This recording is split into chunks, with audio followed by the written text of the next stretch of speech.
ಅಯ್ಯೋ, ದೇವರ ಹೆಸರು ಮೇಲೆ ದೇವರು ಧರ್ಮ ದೇಶ ಪ್ರೇಮದ ಹೆಸರು.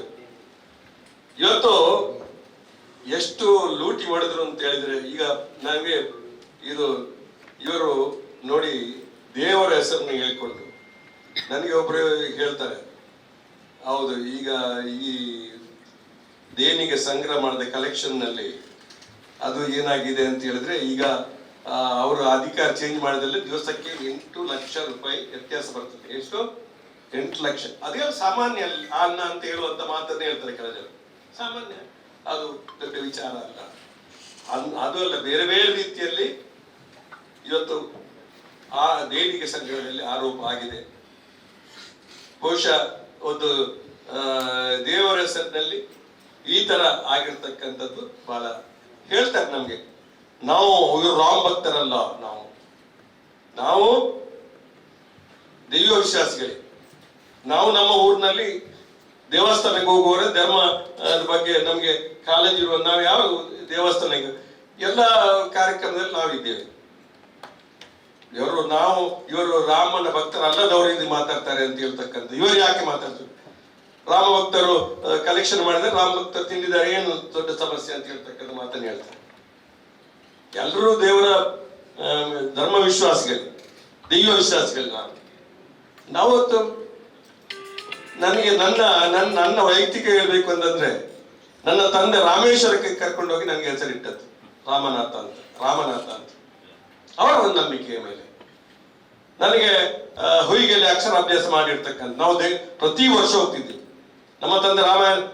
ಹಾಗಾಗಿ ನಮ್ಮನ್ನೆಲ್ಲ ರಾಮ ಭಕ್ತರ, ನಾವು ಧರ್ಮ ವಿರೋಧಿಗಳು ಅಂತ ಒಂದು ಪ್ರಚಾರ.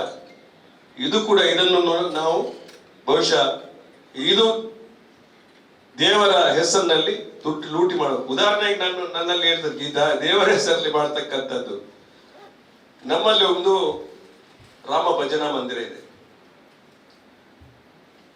ಅದು ರಸ್ತೆ ಪರಮೋಭಕ್ಕನ್ನ ತಹಸೀಲ್ದಾರ್ ಮೂಲಕ ಮಂಜೂರಾತಿ ಮಾಡಿಸ್ಕೊಂತಾರೆ ಟ್ರಸ್ಟ್ ನ ಹೆಸರಲ್ಲಿ. ಯಾವುದೇ ಪರಮೋಭ ಜಾಗವನ್ನ ಯಾವುದೇ ಹೆಸರಿನಲ್ಲಿ ರಿಜಿಸ್ಟರ್ ಮಾಡಲಿಕ್ಕೆ ಆಗುವುದಿಲ್ಲ. ಅದರಲ್ಲಿ 250 ಅಂಗಡಿ ಇದೆ. ಅದು ಹೇಳಲಿಕ್ಕೆ ರಾಮ ಮಂದಿರ ಅಂತ. ಇನ್ನೊಂದು ವಿಚಾರವನ್ನು ಹೇಳ್ತೀವಿ. ಉದಾಹರಣೆ, ಯಾಕೆ ನಮ್ಮ ದೇವರ ಹುಂಡಿ ಕೈ ಹಾಕ್ತಾರೆ ಅಂತ ಹೇಳಿದ್ರೆ, ಅಲ್ಲಿ ನನಗೆ ಒಂದು ಆರೋಪ ಮಾಡಿದ್ರು. ಮಕ್ಕಳ ಊಟವನ್ನ ರಮಣಾಥ ನಿಲ್ಲಿಸಿ, ನಾನು ಊಟ ನಿಲ್ಲಿಸಿದಲ್ಲ, ಮತ್ತೊಂದ್ಸರಿ ಹೇಳ್ತೇನೆ. ಇವರು ಹುಂಡಿ ಕೈ ಹಾಕಿದ್ದಾರೆ. ಇದು ಕೊಲ್ಲೂರು ದೇವಸ್ಥಾನ ಪ್ರತಿ ತಿಂಗಳು 4 ಲಕ್ಷ ರೂಪಾಯಿ ಕ್ಯಾಶ್ ಪಡ್ಕೊಳ್ಳುವುದು ಪ್ರತಿ ವರ್ಷ. ಅದು ಯಾವುದಕ್ಕೆ ಉಪಯೋಗ ಆಗುತ್ತೆ ನನಗೆ ಗೊತ್ತಿಲ್ಲ. ಚಕ್ಕಿನ ಮೂಲಕ ಪ್ರತಿ ತಿಂಗಳು 4 ಲಕ್ಷ ರೂಪಾಯಿ ಇವರು ಹುಂಡಿಗೆ ಕೈ ಹಾಕುವವರು, ಧರ್ಮದೇಶದ ಹುಂಡಿಗೆ ಕೈ ಹಾಕುವವರು. ಇವು ನಮಗೆಲ್ಲ ಬೋಧನೆ ಮಾಡ್ತಕ್ಕಂಥದ್ದಲ್ಲ.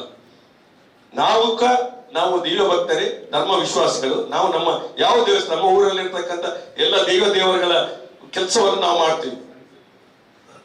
ಸರ್, ಈಗ ಈ ಬಿ ಕೆ ಹರಿಪ್ರಸಾದ್ ಒಂದು ಸ್ಟೇಟ್ಮೆಂಟ್ ಕೊಟ್ಟಿದ್ದಾರೆ.